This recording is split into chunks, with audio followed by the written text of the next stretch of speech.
Hello বন্ধুরা, আসসালামু আলাইকুম। আপনারা সবাই কেমন আছেন? আশা করি সবাই ভালো আছেন। আপনারা যারা আমার মতো ওয়ান ট্যাপ মারতে হেডশট মারতে পারেন না,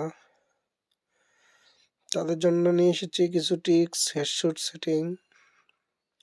আশা করি আপনারা সম্পূর্ণ ভিডিওটি দেখবেন। আমার চ্যানেলে নতুন হলে অবশ্যই সাবস্ক্রাইব করবেন এবং অল বাটনটি অন করে দিবেন। আপনারা ইজিলি এরকম হেডশট মারতে পারবেন। সিম্পলি আপনারা সেটিংয়ে যাবেন, জেনারেলটা আপনাদের মোবাইলের উপর ভিত্তি করে রাখবেন। মোবাইলের র্যাম 8 GB, এই জন্য 150 দিয়ে রাখছি। আপনাদের কম বেশি করে রাখতে পারবেন, সমস্যা নেই। রেড ডট 140 রাখছি আমার। আপনাদের মোবাইলের সেন্সিটিভিটি যদি কম হয়ে থাকে, র্যাম কম হলে আপনারা বাইরে দিতে পারবেন, 150 রাখবেন। আর ভালো হলে 140 রাখবেন। 2x 4x সব 140 রাখবেন।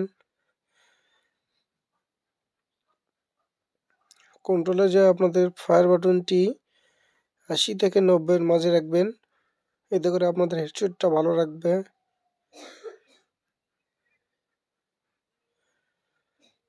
সিম্পলি আমি আপনাদের দেখাই দিতেছি। আরেকটা জিনিস আমাদের করতে হবে, একটা সুইচ বাটন যেটা দেখতেছেন আমার স্ক্রিনের বাম দিকে উপরে যে গান সুইচ করা বাটনটি, এটা আপনাদের অবশ্যই চালু করে নিতে হবে। সুইচ বাটনটা যদি না চালু করেন তাহলে হেডশট লাগবে না।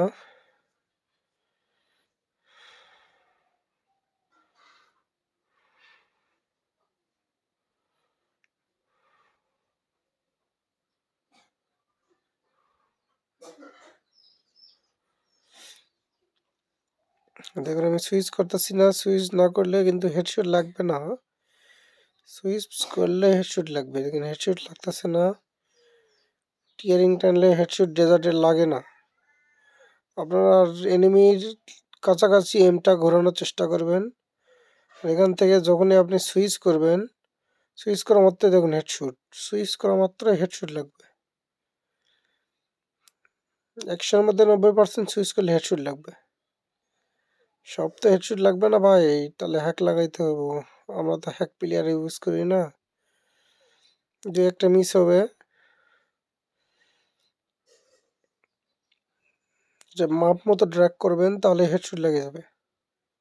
ধন্যবাদ সম্পূর্ণ ভিডিওটি দেখার জন্য।